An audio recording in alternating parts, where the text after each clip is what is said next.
नमस्कार, आपका स्वागत है फटाफट खबरों में। मैं हूं आपके साथ भावना रनौट। आज हम लेकर आए हैं हरियाणा के हर छोटे बड़े शहर की सबसे तेज और ताजा खबरें। तो चैनल को सब्सक्राइब कीजिए और वीडियो को कहां से देख रहे हैं कमेंट बॉक्स में बताएं।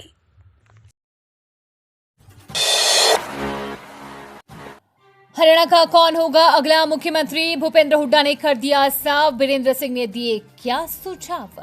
हरियाणा के पूर्व मुख्यमंत्री भूपेंद्र सिंह हुड्डा और पूर्व केंद्रीय मंत्री चौधरी वीरेंद्र सिंह के बीच जबरदस्त जुगलबंदी नजर आई। भूपेंद्र हुड्डा और वीरेंद्र सिंह रिश्ते में भाई लगते हैं। दोनों राजनीति के मंझे हुए खिलाड़ी हैं। हुड्डा ने वीरेंद्र सिंह को जहां बड़ा भाई कहकर सम्मान दिया, वहीं वीरेंद्र सिंह ने कांग्रेस को सत्ता में लाने के कई सुझाव दे डाले।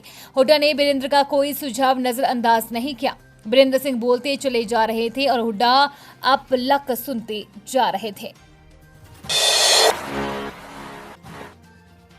सरकारी कर्मचारियों के लिए खुशखबरी। 5वें और 6ठे वेतन आयोग के कर्मचारियों का इतना बढ़ा महंगाई भत्ता।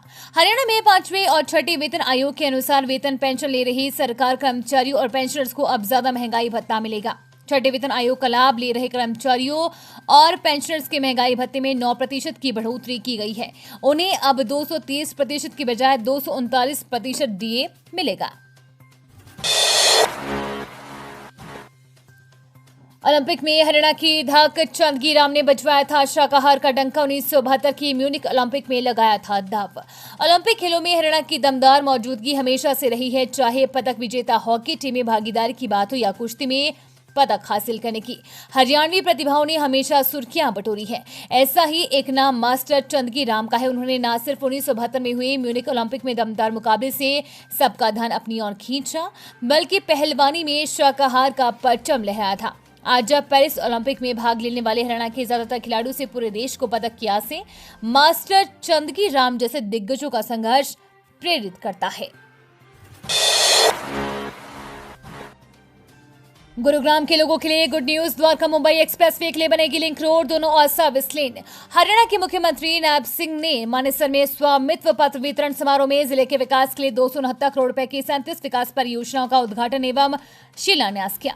इनमें 13.76 करोड़ रुपए की 12 परियोजनाओं के उद्घाटन किए गए, जबकि 255.17 करोड़ रुपए की 25 परियोजनाओं का शिलान्यास किया गया। मुख्यमंत्री ने कहा कि मौजूदा सरकार के शासनकाल में 2014 के बाद गुरुग्राम में सर्वाधिक विकास कार्य करवाए गए हैं। मुख्यमंत्री ने जिन परियोजनाओं का उद्घाटन किया, उनमें सोहना उपमंडल में करीब 6 करोड़ की लागत से सड़कों के हुए निर्माण और रिपेयर का काम शामिल है। शंभू बॉर्डर खोलने का मामला पहुंचा सुप्रीम कोर्ट। हरियाणा सरकार को फटकार, कैसे रास्ता रोक सकते हैं? किसान आंदोलन के कारण बंद पड़े शंभू बॉर्डर को खोलने के पंजाब हरियाणा हाई कोर्ट के आदेश के खिलाफ हरियाणा सरकार ने सुप्रीम कोर्ट में अपील की थी। इस पर सुप्रीम कोर्ट ने हरियाणा सरकार को फटकार लगाते हुए कहा है कि किसान अपनी बात कहना चाहते हैं तो आप उन्हें क्यों रोक रहे हो? ऐसे कैसे रास्ता रोका जा सकता है? गुरुवार को ही पंजाब हरियाणा हाई कोर्ट ने किसानों के दिल्ली कूच को रोकने के लिए 6 माह पहले बंद किए गए शंभू बॉर्डर को 1 सप्ताह में खोलने का आदेश दिया है। हाई कोर्ट ने सभी पक्षों को सुनने के बाद कहा था कि ये बॉर्डर पंजाब, हरियाणा, दिल्ली और जम्मू कश्मीर के बीच नागरिकों की आवाजाही के लिए जीवन रेखा है। हरियाणा में मनी लॉन्ड्रिंग केस में अधिकारियों के घर ईडी की छापेमारी। 40 करोड़ की संपत्ति के दस्तावेज समेत लाखों रुपए जब्त। हरियाणा में कथित फर्जी इनपुट टैक्स क्रेडिट दावों से संबंधित मनी लॉन्ड्रिंग केस में प्रवर्तन निदेशालय ने अधिकारियों व निजी व्यक्तियों के खिलाफ छापेमारी की है। ईडी ने दावा किया है कि शुक्रवार को कथित फर्जी इनपुट टैक्स क्रेडिट केस में हरियाणा के कुछ अधिकारियों और निजी व्यक्तियों के खिलाफ छापेमारी के बाद 40 करोड़ रुपए के संपत्ति के दस्तावेज, बैंक लॉकर और 16 लाख रुपए से अधिक नकदी जब्त की गई है। हरियाणा के इस कॉलेज की मान्यता रद्द, छात्रों को दूसरे कॉलेजों में किया जाएगा शिफ्ट, आदेश जारी। भारी अनियमितताओं के चलते बहादुरगढ़ के दिल्ली टेक्निकल कैंपस कॉलेज की मान्यता रद्द कर दी गई है। महर्षि दयानंद यूनिवर्सिटी रोहतक ने डीटीसी कॉलेज को नो एडमिशन श्रेणी में डाल दिया है। इतना ही नहीं, मौजूदा विद्यार्थियों को भी दूसरे कॉलेजों में शिफ्ट करने के आदेश जारी किए गए हैं। एमडीयू ने डीटीसी कॉलेज के निदेशक को पत्र लिखकर चालू सत्र में किसी भी विद्यार्थी का एडमिशन नहीं करने और किसी भी तरह की कोई फीस नहीं लेने के आदेश जारी किए हैं। महर्षि दयानंद विश्वविद्यालय रोहतक की ओर से बहादुरगढ़ के नया गांव के पास स्थित डीटीसी कॉलेज यानी दिल्ली टेक्निकल कैंपस को लगातार दूसरे साल चालू शैक्षणिक सत्र के लिए नो एडमिशन श्रेणी में डाला है। इस बारे में एमडीयू की ओर से आदेश जारी किए गए हैं। कांग्रेस विधायक और बेटे को भगोड़ा घोषित करने की याचिका पर सुनवाई करेगा कोर्ट। ईडी ने सिकंदर को किया था गिरफ्तार। पानीपत के इस मामला से कांग्रेस विधायक धर्म सिंह छोकर और उनके बेटे विकास का भगोड़ा घोषित करने की ईडी की याचिका पर अदालत सुनवाई करेगा। इस मामले की सुनवाई जिला एवं सत्र न्यायाधीश सुभाष मेहला की अदालत में चल रही है। 28 मई को मामले की सुनवाई के दौरान अदालत ने माना था कि आरोपितों के विरुद्ध अरेस्ट वारंट जारी होने पर उनको अदालत में पेश करने के लिए ईडी ने कोई प्रयास नहीं किया था। हंसी रविंद्र हत्याकांड, बाइक मैकेनिक से शुरू किया सफर, अब विधानसभा चुनाव लड़ने की तैयारी में थे सैनी। रविंद्र सैनी ने अपने मजबूत इच्छा शक्ति की बदौलत बाइक मैकेनिक से काम शुरू कर हीरो एजेंसी के मालिक बनने तक का सफर किया। राजनीति में रुचि हुई तो पहले लोक जनशक्ति पार्टी में शामिल हुए और इसके बाद करीब 13 वर्ष पहले इनेलो में शामिल हो गए। जसपा का गठन होने के बाद वे इस पार्टी में शामिल हो गए और अब हांसी विधानसभा सीट से चुनाव लड़ने की तैयारी कर रहे थे।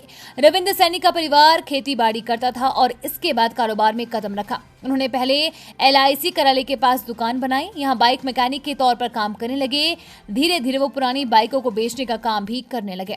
काम बढ़ता गया तो फिर हीरो होंडा की एजेंसी ली। एजेंसी पार्टनरशिप में ली थी।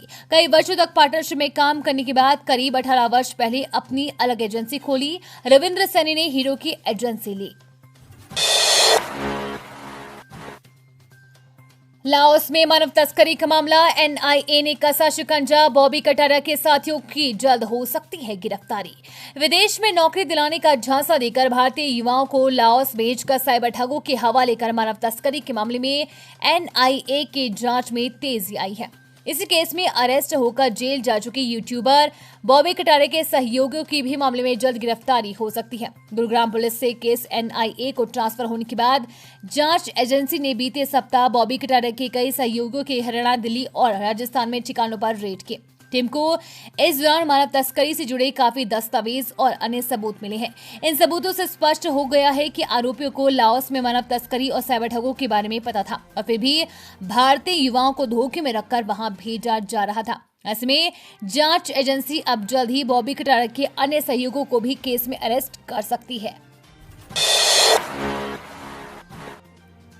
फरीदाबाद, शादी का झांसा देकर बनाए संबंध, फिर कर दिया इनकार। 2 पेज का सुसाइड नोट ले किशोरी ने पिया तेजाब। फरीदाबाद जिले के वल्लभगढ़ के आदर्श थाना एरिया में रहने वाली दुष्कर्म पीड़िता ने आत्महत्या के इरादे से करीब 1.5 महीने पहले तेजाब पी लिया। अस्पताल में गुरुवार को उसकी मौत हो गई। पीड़िता ने 2 पेज का सुसाइड नोट लिखा जिसमें उसने एक युवक पर शादी का झांसा देकर कई बार दुष्कर्म करने का आरोप लगाया। पीड़िता ने सुसाइड नोट में आरोपी युवक के अलावा उसकी मां और बहन को भी साजिश में शामिल बताया है। थाना आदर्श नगर पुलिस ने इस सुसाइड नोट के आधार पर तीनों के खिलाफ केस दर्ज कर लिया है। ये थी आज की फटाफट खबरें। हम मिलेंगे अगले बुलेटिन में, तब तक के लिए धन्यवाद और जय हिंद।